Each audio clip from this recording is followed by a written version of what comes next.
about ChatGPT. There we go. So last week we were discussing about ChatGPT, and people were very engaged and also asking so many questions that some of them were unanswered. So we decided to come back this week for a second session on the same topic. So let me introduce ourselves again. My name is Gabi. I'm a business systems analyst here at Cogent, and I'll be hosting this event. And we have our team here of speakers, Edgar, Alfonso, Miguel. The three of them work here as well in Cogent. They are full stack developers, also SAP consultants. Alfonso and Miguel are tech leads. Edgar is an associate director and also our moderator today. And we have come up with a few topics that we would like to cover today. We want to talk about integrations of ChatGPT to any other tools. We want to talk about the difference between GP3 and GP4. Also about the future specialization possibilities, the reliability of ChatGPT. And then we thought about these two news that we found, or they were around this week. Probably and definitely the most relevant one was that Microsoft announced a new multi-billion-dollar investment on OpenAI, which are the creators of ChatGPT. So we will be discussing a little bit about that and the implication that might have. And also one that we thought it was interesting is that a Princeton student built an app that can detect if ChatGPT wrote an essay for like any university to try to combat plagiarism. And then we will have obviously questions and answers. You are more than welcome to participate. You can write down your questions, or you can raise your hand, and I'll try to read and let everyone talk. So Edgar, you can go ahead, take over. Sure. Thank you, Gabi. Hello, everyone. Welcome again to this session of Tech Social. As Gabi said, we have a few topics that we can be covering, but at the same time, we want to have this session as this open forum where everyone can interact and share their thoughts, ideas, and questions, right? So real quick, as Gabi was doing, a quick recap for the last session. I think the most important part is about knowing what ChatGPT is for those of you who haven't had a chance to use it. So once again, it is this chat interface that we can use to interact with this AI model that has been trained with information from the internet up to 2021. And that has caused or has generated lots of hype because of the different things that people have been doing with it, right? From generating ideas for social media to creating stories, even poetry, songs, code. That's also pretty impressive. And well, lots of other things that are out there. So something I forgot to say last time, and I think it was like really interesting, was, sorry? Oh, yeah. Okay, so it was like a good source for news, right, on ChatGPT. And about that, I wanted to say that the best source that I found is Twitter.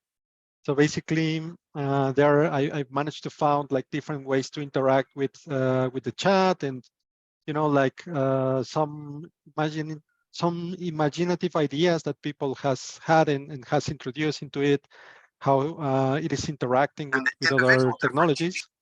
So definitely, I would encourage everyone to join Twitter and start looking for these trends. I also brought a few today, but before going there, I would like to welcome Alfonso and Miguel.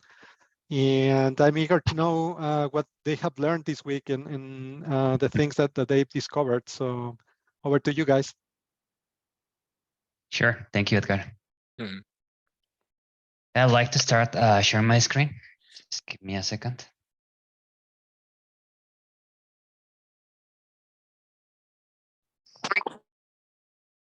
Okay, I'm gonna present some slides just to generate context about those integrations we have here. So very quick. Okay, let me know you can see my screen. Yeah, I think we can see it. Yes. Yeah. Perfect. Okay. So for today, I have two scenarios. The first point we have here is right now we are identifying a lot of opportunities here. Basically, when we need to automate human workflows. As an example here, I'm going to show you a common workflow when if you are writing articles or we have these companies, basically when you need to fit a website or a blog post or something like that. Sometimes we have this process, right? We have an author who will write a post, okay? Then this author needs to submit this article. And here in the middle, sometimes we have like a repetitive tasks or like a tedious activities. So for example, in the step 3, okay, as a second level, and this is very common in a workflow, and probably if you have participated in different projects, sometimes you can identify we need a human to review a specific part of the process. So here, for example, we have this reviewer providing feedback for the content for this article, reviewing the accuracy, quality. So this is very common, right? And sometimes we can have a second reviewer approving that article. And then finally, we can publish that article. So based on this, if we can identify a repetitive task here, probably we can replace that step 3. Okay, because we previously saw we can use ChatGPT to review or to take a look very quick, right? To review what we have, especially if this author is not a specialist or doesn't have enough knowledge submitting articles. So we can have this option here. Okay, so then the first reviewer can probably work on a different activity instead of just reviewing every day, every time those kind of activities. So that's basically the potential we can see right now. And the second context, basically context we need here, as you know, this is a common infrastructure, but this will be very relevant to identify what we can do. And actually that will help a lot for the once we see some examples through this OpenAI. Okay, so this is a common architecture, a high-level diagram, very common right now in this industry. So as you know, right now we usually send content between the front-end side and the back-end side, and we have those APIs. Okay, so those APIs are communicating basically computers. So right now, through those APIs, we can have in the middle an integration. And that's the potential. Actually, I'm not sure you saw this application where you can send your profile pictures, the 10 pictures, and basically they generated like amazing pictures. So basically they used those APIs. So that's basically what I want to share with you is we need to integrate those capabilities if we want to improve or want to automate better right now the applications. So that's basically the context I have. So let me share an integration I think it's pretty helpful between ChatGPT and Google Sheets. Okay. So very quick. Okay. This week I found here on Google Sheets, I found this tool. Okay. The tool, the extension is GPT for Sheets. Okay. And Docs. So as you know, here in Google Sheets, you can add extensions, right, to the store. So basically what you need to do is to add this one, GPT for Sheets and Docs. So basically you just need to install this one. Okay. The second point here, you want to use ChatGPT here, is you need to activate the this level or this layer, the API keys. So I know you need to pay for this one, a small fee per transaction. But this is very interesting because the previous session we saw just the interface with the prompt, the chat. But right now you can automate a lot of things through the API keys. Okay, so here basically once you have installed this one, you need to go to these extensions and you need to add the API key. Okay, for security reasons, I'm not going to share my API keys here, but you can see you can add a new API key. You can clear the API key, but this is very important. You need to enable the GPT functions. Okay, once you have that, I'm going to show you several examples. For example, suppose you have a blog and you are receiving a lot of comments. Okay, so what you can do here is, you see, I'm using this function, this formula, and I can add directly prompts to the ChatGPT, and I can automate all of that. Okay, so for example, here I'm saying, okay, classify the sentiment, one word, with the following comment. So as you can see, very, very quick, I can identify sentiment here. That's pretty cool because it is not, right now we are just working with the ChatGPT, with the interface we have there, but now you can improve your everything, right, through the API. So this is just an example. I have different one saying, okay, I have those addresses. I can say, okay, get the city. Okay, or even here I don't have the country, but I can say, okay, now get the country, this address. And now I can get the address. So those kind of improvements you can add now your sheets. That's very cool.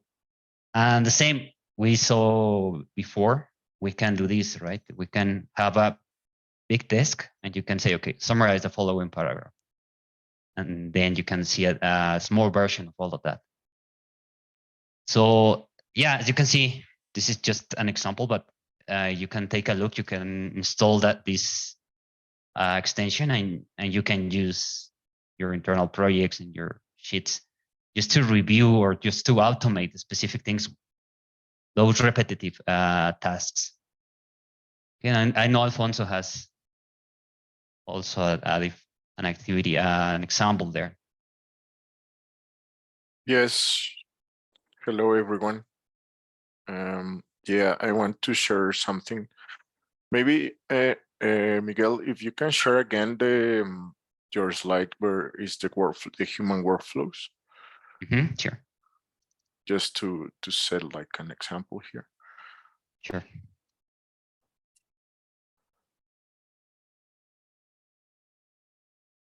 Yeah. Here, Miguel talk about this workflow for a published company or something like that. And we have step one, author writes a post, then the author submit an article, and then we have 2 steps to review that post, and then we can publish the post, right? So, and then in the next one, you remove the step 3, or I mean, replace step 3. human activity with a chatbot activity, right? Or a bot activity. So, but also we can replace the step 1 and 2 with this Right. chatbot activity. Yeah. Mm-hmm. I have So, quick, Alfonso and all the wonderful Tech Social team. Because it's a new technology and there is a wide variety of audience here in the group. So whatever Miguel has already explained, right? So we should do a quick Q&A, or if they have any questions, because we'll make sure that people are following. okay. And we are trying to give importance to the most basic doubts also, right? So, Okay. so yeah. Yeah. If anyone has a question. So What- sorry, Alfonso. I'd like to close your idea, because I think your demonstration will help a lot just to close the idea about the API. What do you think? And then we can proceed. Okay. Okay. Yeah. If you allow us to finish this demonstration, and then we can start with this Q&A session. Please. Yeah. So what I was trying to say is we can replace the step 1 and 2 with a bot activity. I mean, we can generate this first content with OpenAI tools or with ChatGPT. So that's what I'm gonna show you. So let me share my screen. So here I have a piece of code to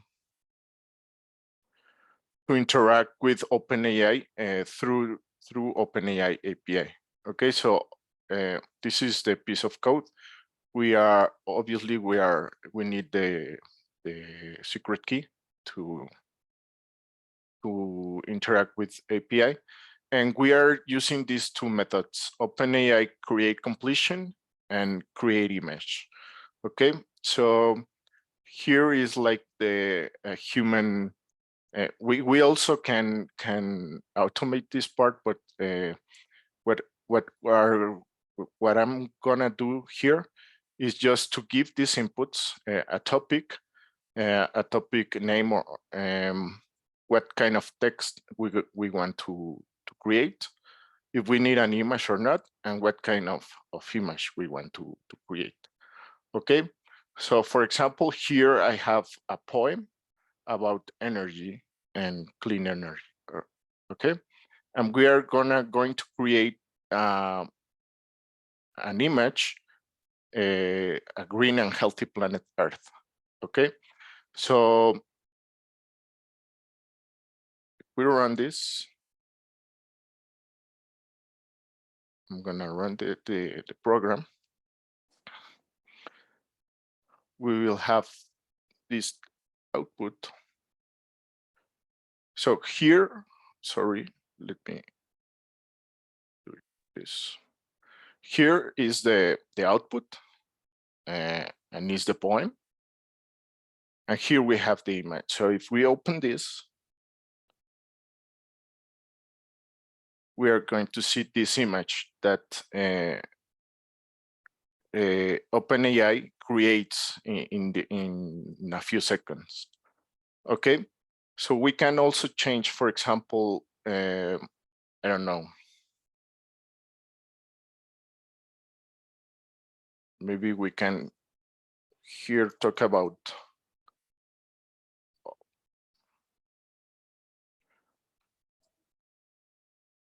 Donald Trump, for example.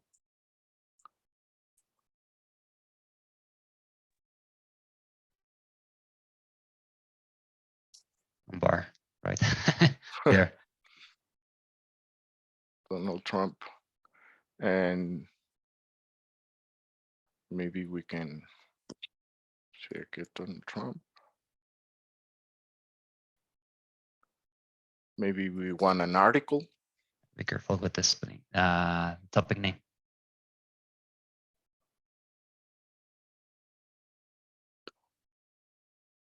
Article divided in 4 sections.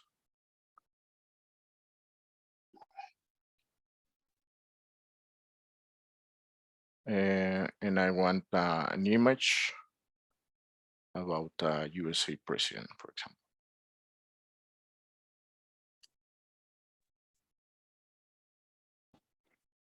So we run again,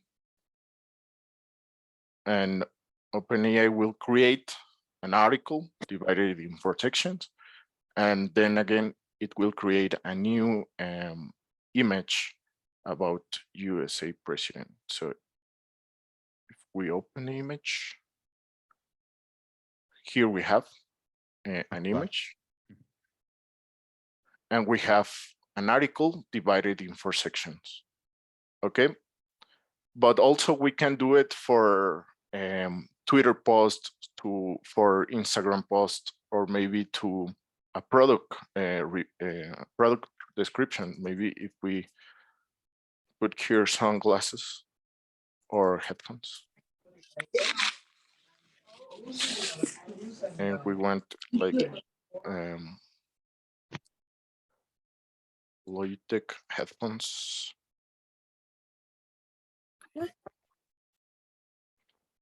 And we got here a product description.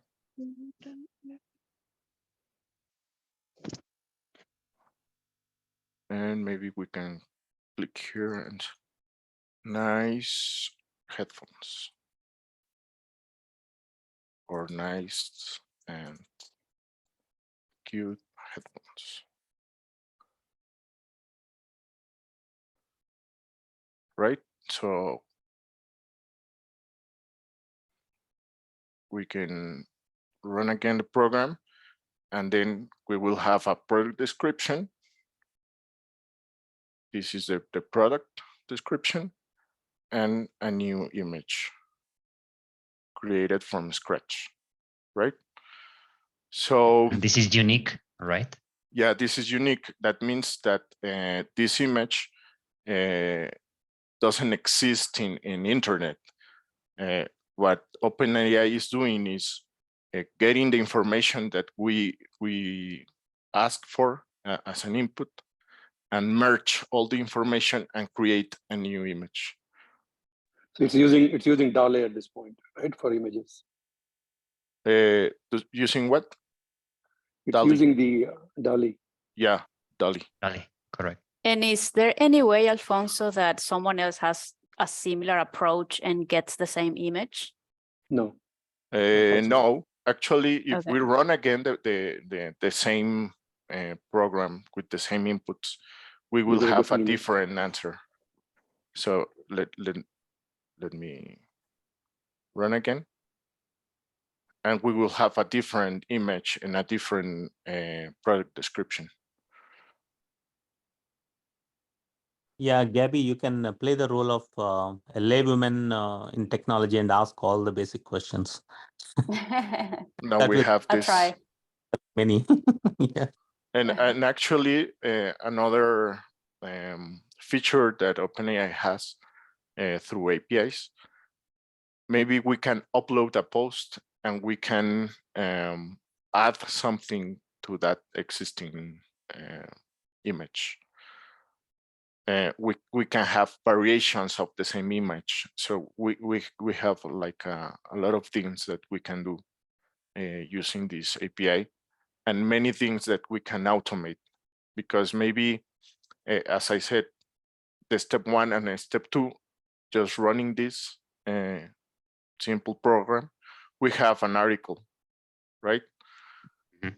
And then maybe we just need a review from an expert writer, and then we can publish.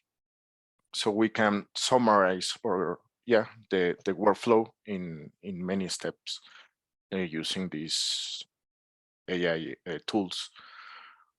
So the generated content is coming back in JSON?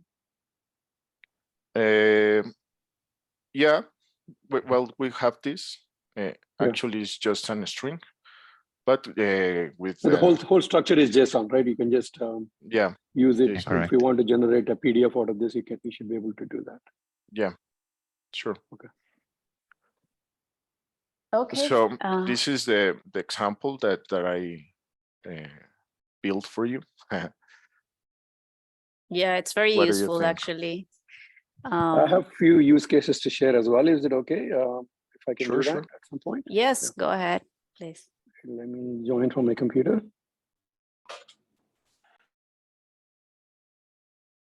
Meantime, I'm sure we can open the questions.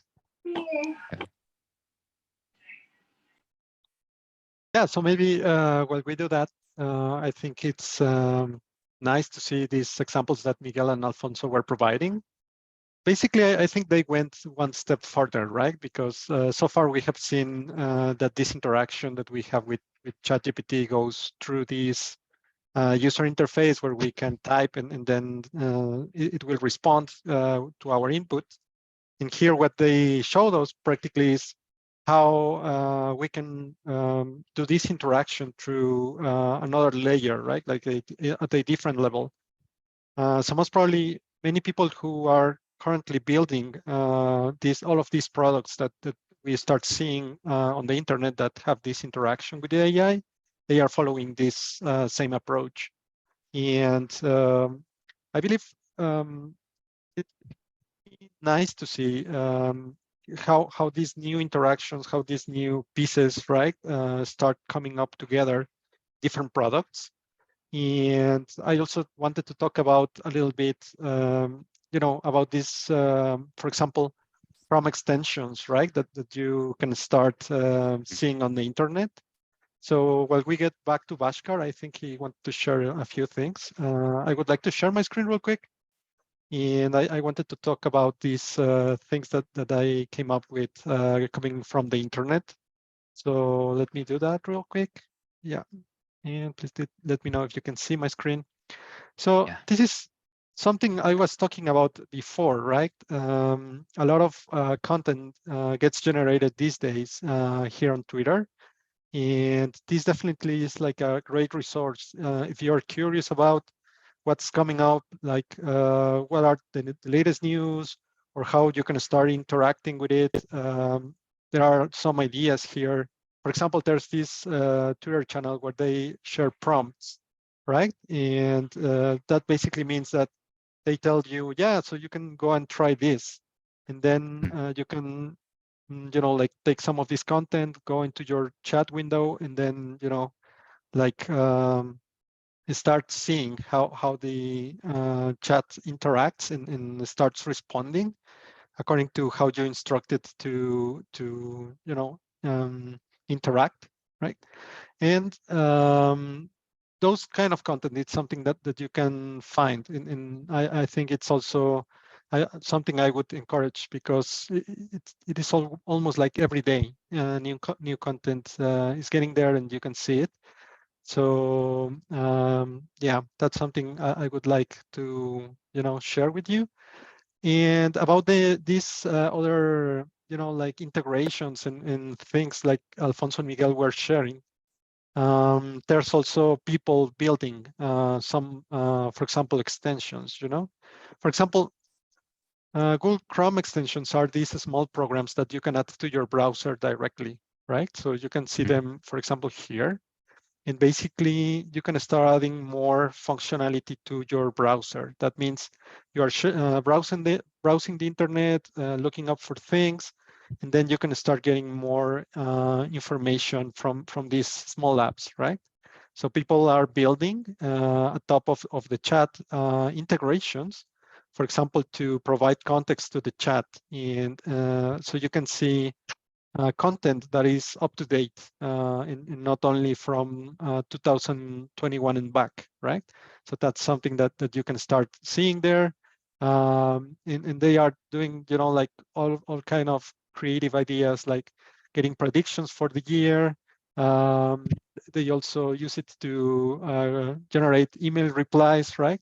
how many times have you been wondering what would be like the best wording, or, you know, what would be the best answer, or maybe you just want like a quick response to something, and instead of typing everything, you can, you know, for example, use one extension that helps you lay out your email, and then you just personalize it a little bit and you can send it, right? So these kind of extensions in this kind of content, it's really related to these techniques that Miguel and Alfonso were sharing. And as I was saying in the chat in Zoom, I think what will happen is that we will start seeing more and more integrations in our daily products, right? As Gabby was saying, Microsoft invested in this company, and they are planning, for example, to integrate this technology directly into the Office products, in the Office suite, right? So for example, imagine you are writing some post article or some text in Word, and then you start getting prompts and input from the chat, so you can speed up your process, right? Like your timelines also. So all of that is definitely coming, and I think that's why it is exciting, you know, like testing the product itself, like going, chatting with it, and then also have a look at what people is building, and how you can start integrating this also within your you know, company itself, like in many different departments, right? So yeah, I just wanted to share these things, and I thought it was like really worth it because right now of news and things that you can start interacting with this particular tool, right? Yeah. So yeah, not sure, Bhaskar, are we ready? Yeah, with I can share another use case. Can you guys hear me? Yeah. Yep. Okay. Yes. So please, this is not as organized as Miguel's or Alfonso's was. So I'm just going to show you. Let me show. I can share my screen here. So this is a use case that I was trying to do. I have a YouTube channel. This is a playlist with about 147 videos, and I need to do something with this content. So I was trying to extract the links of all of these 147 individual links for each of these videos that are part of this playlist. So what I asked ChatGPT was to see if it can give me, can you still see the screen? Mm-hmm. So what I asked it was, give me, okay, here is, the question was, the original question was,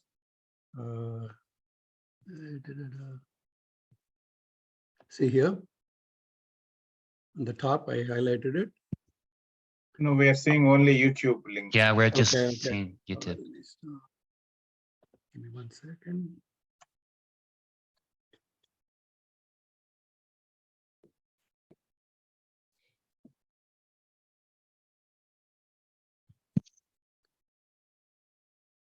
Back in there again.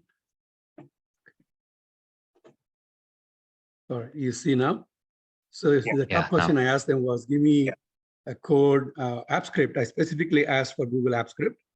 And I said, give me source code that browses through a playlist and puts the links in a spreadsheet, blah, blah, right? And then it gives me, here is a Google App Script. For some reason, it thinks I'm violating the policy. I gave it a feedback saying I'm only asking for sample code. I'm not violating any policy. I gave it a feedback. Restrictions we have right now, yeah. Yeah, so I think it does that each time you ask for it. So it gave me this code that gets you the links. So I copy pasted this. Obviously, then it also gave me at the end of the instructions, you need to replace your API key and replace the playlist with your own playlist ID, right? And then replace the sheet 1 to wherever you want to go. I did that. So anyway, I asked, okay, where do I get my API key? So it gave me instructions for going into Google Console, doing all that. But I don't have a cloud account. So what I rephrased my question saying, don't use the API, give me the same script, but this time use the Google script library for YouTube, okay? And then it regenerated the code. Since first time it used the Google API, this time it is not using the Google API, it's using the internal library that is available on AppScript and gave me the code. So my aim was to see if it works actually straight away. So this took basically less than a minute, actually about a minute to generate this code. I copy pasted that code into, so here is the spreadsheet. So this is actually the generated data, by the way. And here is the app script that I copy pasted the code into. And I replaced that with, this is my playlist ID. And I gave it a tab name. And I ran the code. So initially, I just asked for links. Then I upgraded my script to say, give me also the date when the video was published, because my playlist is not sorted. I want my links to be sorted by date. So I extended the script to say, now, please add code to get video published date and add it to the second column in the script. And voila, I did it. Again, it regenerated the code. Now I got the published date. And if I were to write this code, it would probably take me at least 2 or 3 days if I sit on it to research about this API, to figure it out. Okay, here is how I do it. Maybe go to Stack Overflow, look at other examples, and copy paste the code and make it work. Now I'm able to get to it within minutes, because now I can focus on my actual business problem is really what to do with the links once I get them. So from a business value standpoint, now I'm down to solving the problem right away, which is getting the content the way I wanted it. Now I can do something about those links, which is what my business workflow is. So it's all, it got it done in like minutes. Now I'm able to use that information to do something on top of that. So here is, it gave me the dates. Now I can sort this playlist by that. And now my goal is for each of these links, I generate, how YouTube has chapter links, which is a new feature they added. My content is from like 2-3 years back. So now I want to see if I can add chapters to my video files that are already on my YouTube channel without having to go through video by video. I want to use the API and then use ChatGPT to generate the code to update each video link with chapters. So basically, I'm managing my YouTube content without having to deliberately go through each and every link and update it. So this is one use case. This is the first time I tried for code generation. Flawless, no errors, no bugs whatsoever. And the code completed in like 2 minutes, or actually, no, not 2 minutes. The running time was actually 4 or 5 seconds to go through the 147 playlist and generate the links. So I thought it was very, I don't know, you guys tried code generation. I'm pretty sure this is a very standard use case. Many people tried. So that one works really well. I'm going to show you another text-based one that I tried. Let me see. So I was trying to research about skincare industry in China. It gives me information about it. Let me show you another maybe useful, or if you're in the job market looking for jobs, what you can also do, what I have tried at least, is I gave it my CV, okay? And I say, hey, here is my CV, and here is my, I'm trying to find it. Give me 1 second. I'm trying to do it in the XT standard. Yeah, so what I said was, here is my CV. I dumped the content, and I also said, here is a job description that I'm trying to apply for. And I asked it to write me, I think there's some other noise. Okay.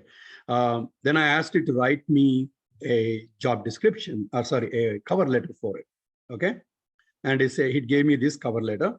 Dear hiring manager, I'm blah, blah, blah. I'm doing this. And it took the sections of my CV, and I asked it 2 varieties. I said, hey, give me a cover letter that focuses on financial industry experience of mine. And it did that. And I also said, give me another one that focuses on healthcare industry. So it gave me 2 cover letters. Obviously, you're not going to straight away copy paste this and send it out. But what it does is it at least gives me, I would say, about 80% ready content.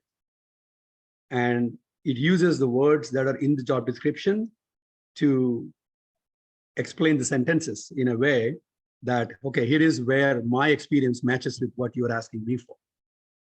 And if I were to write this, so I said, give me another one with emphasis on healthcare experience, right? Boom, it gives me another variety explaining all the things that I've done in my CV related to healthcare. So you won't really copy paste this 100 and send it out blindly, but it's another use case where you could use it to increase your productivity. So all in all, it's definitely another use case that, if we have a recruitment and placement division of a company, and you're trying to send CVs of your own people to prospective customers, you can reposition a summary of, hey, here is why this candidate is a good one for you. And you can put their requirement and the CV of the person and ask ChatGPT to generate a useful summary proposition, right? You use it to write proposals. You have a need, you have a skill that matches the need, and you can propose using those two together. So this is the two useful use cases I just wanted to share. Yes, thank you. Yeah, awesome. Many people are using it for the work-related this thing, but personal is something which is very great to see from. Yeah, see, this would have. One thing we don't have is we're all poor about is the time, correct. And you can always maximize your productivity. People are saying, is it going to kill jobs? No, it's going to make your jobs better. Exactly. Yes, there will be some repercussions, just like with any advent of any technology. We used to read books and figure out how to write Java code. Then we said, oh, Google search came along. We were just searching instead of reading books. It increased our productivity by multiple folds. It didn't really kill any jobs. It generated more jobs at the end of it. So now it's going to replace a lot of content managers actually writing from blank paper. So instead, their knowledge will be utilized in not doing grudge work, but actually the knowledge part of it, which is really looking at the content that's generated and see how fitting it is for the situation you're in. I don't think that will ever go away, because you would never trust the machine 100%, unless it's a code, which I trusted and I ran it. It flawlessly ran. I was actually surprised that the code worked straight away. Adding a little bit to that, I would also say that it's also making new jobs. Like I've seen a few posts on social media that they're looking for OpenAI experts on that matter, so they can even do some stuff, upgrade their technologies and all that using OpenAI. So it's not just like making jobs easier, it's also making new jobs. Yeah, creating new possibilities for sure. All right, so we have only 10 minutes left. There are, again, a lot of questions and things we haven't covered. One of the things was the difference between GP3 and GP4. If anyone wants to cover that one. Hey, Gabby. Yeah, sure. I mean, I believe that was one of the topics that we also wanted to cover. And for that, there's like a nice graph, right? I mean, I am also seeing some questions there in the chat. Basically, what is happening is, as we said last time, we have one version of the model that is currently running, and then there's going to be a new version coming soon, right? So that's going to be even bigger. And you can find this picture around on the internet, but basically what it is saying is that this new model will be trained with way more parameters. And that means that the combination and possibly the power and the output that we will be having from it, it's going to be, like way more consistent and also even more imaginative, maybe. So everyone is, like expecting that and eager to see what's coming next. in this new version of the model, right? So I think that has to do with this comparison of these versions that are coming next. I think there's another thing, the compute power that's required for ChatGPT per request is humongous. Right now, it's very, very expensive from a footprint point of view, as well as the computing power it takes for it to generate responses.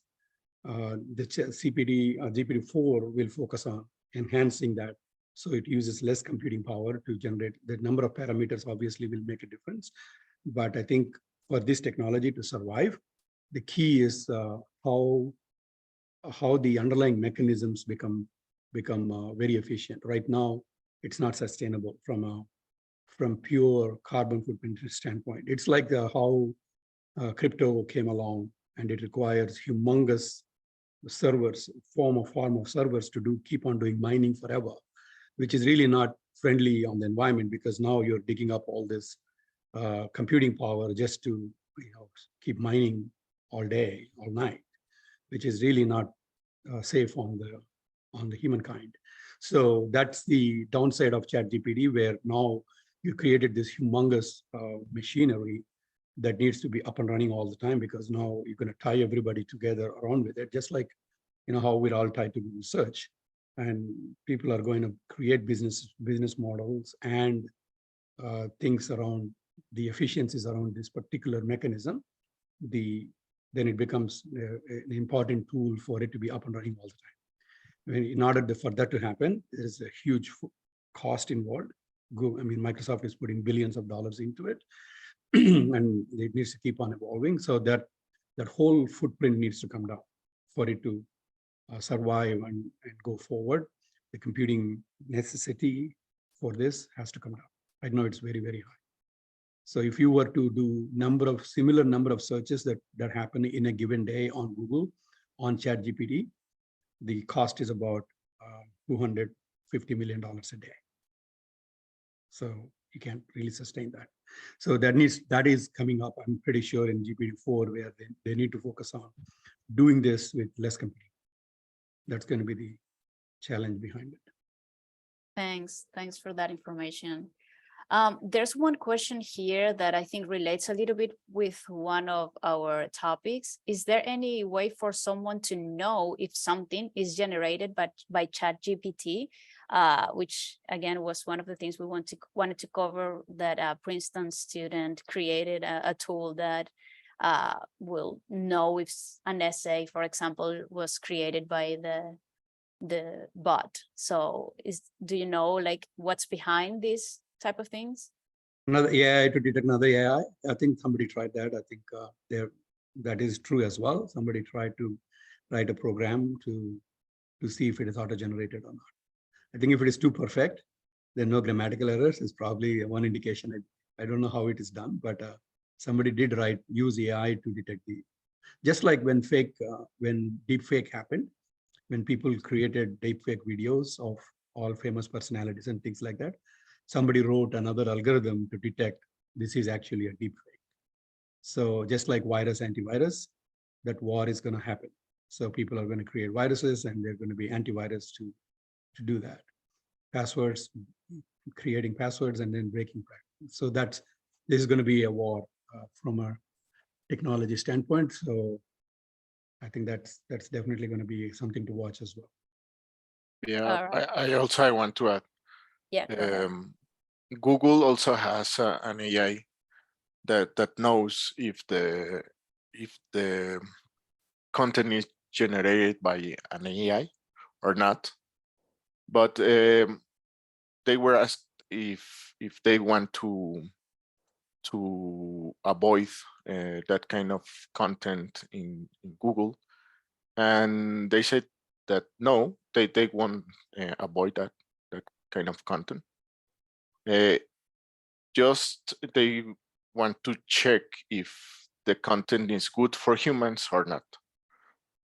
But yeah, definitely there are algorithms that knows if a content or an article or whatever is created by AI. Okay. Great. So there's one question, like if we install the Chrome extension, can we use it with a registered account, or does that also require us to register an account with ChatGPT? As far as I know, to use ChatGPT, you need to be registered. Yeah. But then the extension works the same? Yeah, here in the example, for example, we had to use an API key, right? But that API key came from the OpenAI. No, but for some extensions, I think you don't need to have an account, because the extension has a key that mules the registration between the user and OpenAI. Okay. Any other questions? So just from a point of view of what kind of new jobs, the content annotators will become a job of its own, just like Alfonso was saying, that you need to know whether this content has misinformation, disinformation. Just imagine the number of fields.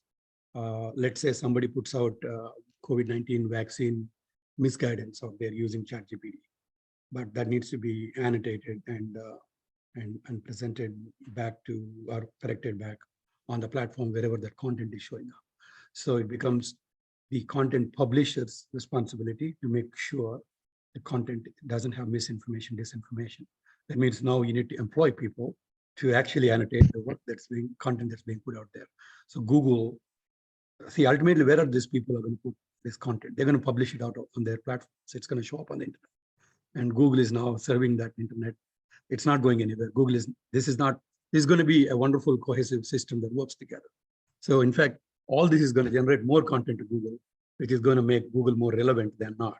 So, and then Google has its job cut out to make sure there is no misinformation, disinformation, which is what they're doing already. They just have to enhance that to make sure with all this new content that's coming up at more rapid pace, the challenge becomes bigger. So if anything, Google becomes more relevant than not. Since we are talking about Google, I just want to add that Google is getting ready to release Sparrow. And Sparrow is the competitor of ChatGPT. And they have been working since 2014. And I think in March, they will be release this Sparrow tool, just to have this information. And we are seeing that we are in the very beginning era of AI, and definitely we will see more and more tools built on top of AI. Actually, we have a few tools, nice tools, products built on top of AI, mainly to create content. We have, for example, Jasper. Jasper is an AI company that creates content, because let me show you something very quick.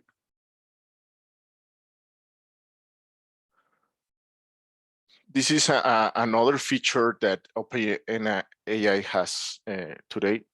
This they call fine tune. So we can upload content to this AI in order to train the AI with answers or information about our organizations, for example. So we can train this AI for a customer service, for example. So we can input information about our organization, and this AI will get trained, and we can personalize our answers.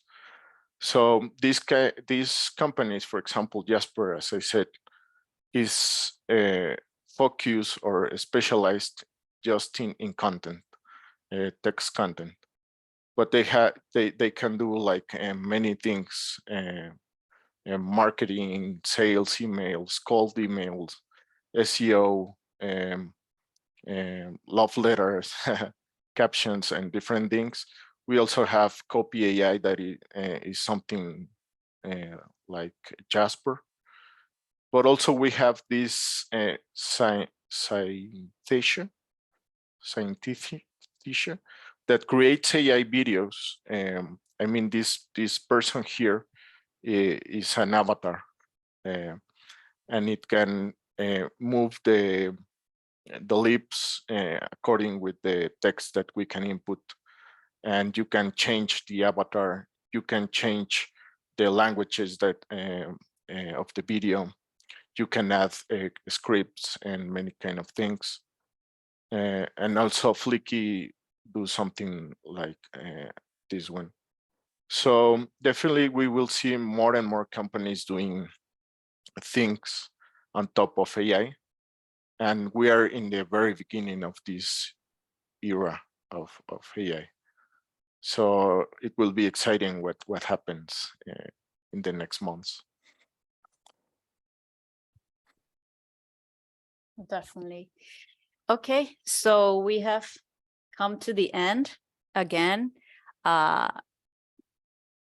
We will be sharing for next week the topic that we will be presenting, but I think it's going to be related to AI still. So next week we will know. Thanks for being here. Edgar, Alfonso, Miguel, Pashkar, Hari, thanks for replying, answer all the questions in the chat. I know there were a few and sometimes we don't have the time.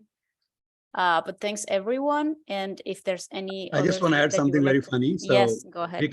When I asked, what do you know about Bhaskar Rayavaram? I was I was deeply hurted by the response. He said, I don't know anything about Bhaskar Rayavaram. He may not be a public figure or a famous personality. So be careful what you ask. I was actually worried. I was actually wondering what it would tell about me, because there is a lot of content about me published on the internet. I mean, I publish myself, but it doesn't have any personal related information at all, zero. Or basically the engine is not trained to tell about non-public figures or some way of knowing it. But just like, people say you need to Google yourself, you also need to ask these engines what kind of data they're gathering on you, if you have anything published out there. So I just thought I would ask it to know if it gathered anything about me, but it didn't at all. And it doesn't also actively process any links. So I said, okay, here is the LinkedIn profile of this person, and here is the Facebook profile of this person. Now, can you tell me anything about it? And it said, actually, I can navigate. I cannot navigate internet links. So that's where Google will append ChatGPT, because Google can actually actively scroll the web. So we'll see. It'll be an interesting thing to watch. Thank you. That's good to know. Good information. Then thanks for all your insights today. Okay, so I think we can wrap it up. Thanks so much for being here. I'll see you all next week. Thank you. Bye. Thank you so much. Thank you. Thank you, everyone. Thank you. Thank you. Bye-bye.